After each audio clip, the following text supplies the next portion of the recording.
Ma'am, ano po yung mamori? Di ako sure, parati ko naririnig, di ko gets. Mamori is a noun, ang ibig sabihin po niyan is finish, pwede ding wrap up, or closing. And yung pinaka-common na form nito is yung verb na mamorihada.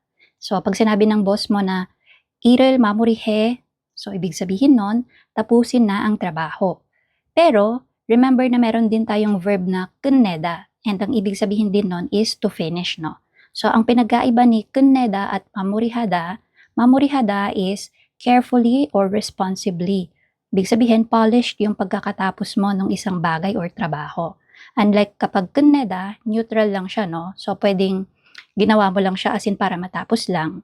Pero pag mamurihada, polish yung pagkakatapos. Example sentences using mamuri. Gusto kong tapusin agad ng maayos ang trabaho at umuwi. 일 빨리 마무리하고 집 가고 싶어. 일 빨리 마무리하고 집 가고 싶어. Tinapos namin ang klase sa pamamagitan ng pagsagot ng review questions. So take note, hindi lang basta tinapos yung klase.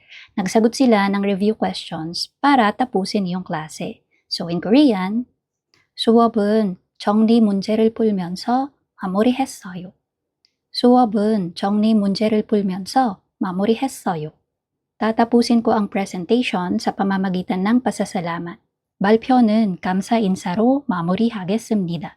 발표는 감사 인사로 마무리하겠습니다. Hanggang dito na lang ang production ngayon ha. I-check nyo na yung mga makina at tapusin ang trabaho. 오늘 생산은 여기까지입니다. 기계 점검하고 작업을 마무리하세요. 오늘 생산은 여기까지입니다. 기계 점검하고 작업을 마무리하세요. Opo, susuriin ko at tatapusin agad. 네, 점검하고 바로 마무리하겠습니다. 네, 점검하고 바로 마무리하겠습니다. So again, that's for the word mamuri or mamurihada.